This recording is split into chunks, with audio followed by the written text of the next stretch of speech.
जी नमस्कार। पंडित अजीत मिश्र, ज्योतिष कार्यालय, पटना, बिहार। एक ब्रांच देवघर, झारखंड में भी। इस समय कलयुग तकरीबन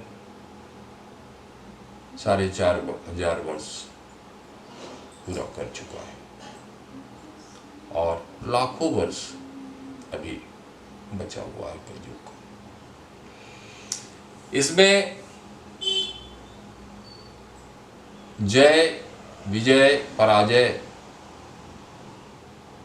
किस किस प्रकार से आते रहेंगे, इस विषय में थोड़ा बताएंगे। दूसरी बात कि चोर चोरी और ना पकड़ा जाना या फिर चोर ना होते हुए भी पकड़ा जाना, यह एक विषय होगा जिस पर कुछ कहेंगे। तो जय पराजय की जहां तक बात है, आज विज्ञान बहुत प्रगति कर गया। हम अपने बच्चों को विज्ञान विषय का ही शिक्षा देना पसंद करते हैं, लेकिन अभी जिस तरह विश्व में जैविक उत्पात मची हुई है, कोरोना वायरस, तो मुझे लगता है कि ये एक मनुष्य द्वारा प्रायोजित कोई कार्यक्रम है, ऐसा नहीं मानते। जब जब संतुलन खोता है यह ब्रह्मांड, तो शाश्वत सत्य है कि इसको नियंत्रित करने वाला अपना एक करिश्मा लेकर हम लोगों के बीच आते हैं। आज यह कोरोना वायरस हो सकता है किसी देश के किसी षड्यंत्र में इसको देखा जाए, परंतु क्या हम भागते भागते बहुत दूर नहीं चले आए थे,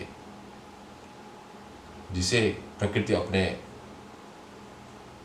कंट्रोल में लेने के लिए जनमानस को घर के अंदर, लगता है जैसे ऋषि मुनि गुफा में हुआ करते थे, घर के अंदर बंद कर दिया है। और बहुत बड़े वैज्ञानिक हैं, क्या कर रहे हैं?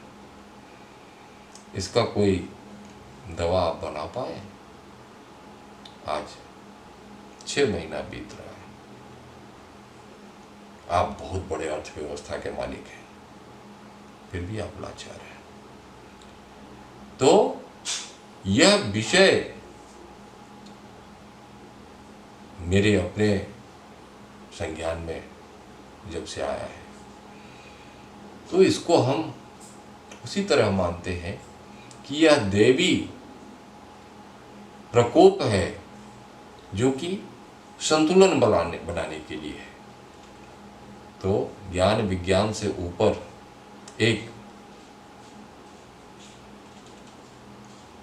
मालिक है जिसके कंट्रोल में हम सभी हैं, और जय पराजय से अलग उनकी एक दुनिया है जहां से हम लोग गाइड होते हैं। दूसरा विषय चोरी। कलयुग में वह सब होगा जो धर्म और अधर्म के बीच फर्क खत्म करने और उसके बीच अंतर को समझने और ना समझने के बीच चलता रहे। आपको याद होगा कि एक छोटी सी गलती में निर्दोष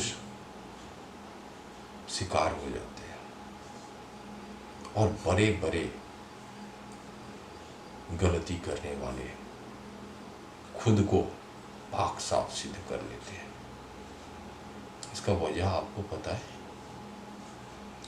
चोरी करके भी वह निर्दोष साबित होता है और एक छोटी सी चोरी में पकड़े जाने पर बहुत बड़ा कारावास प्राप्त करता है।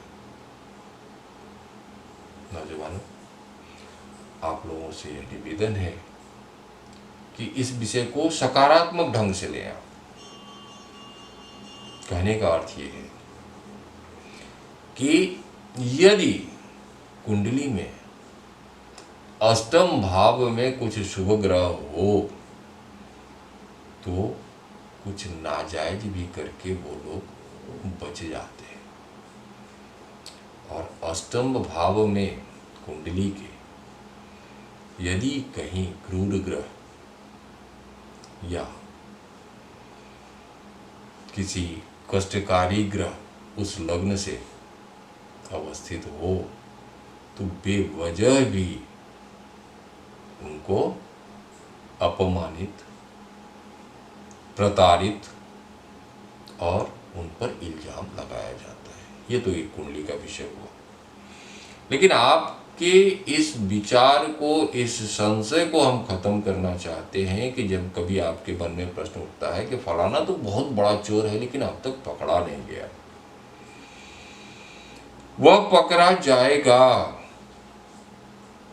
आज नहीं, इस जन्म नहीं, अगले जन्म भी। सनातन धर्म में जन्म जन्मांतर तक का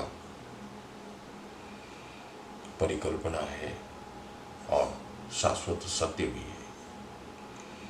अगर 10 रुपया किसी का लेकर कोई जाता है तो हमारे शास्त्र में इस तरह का है कि इस जन्म नहीं, अगले जन्म भी उसको चुकाना पड़ता है।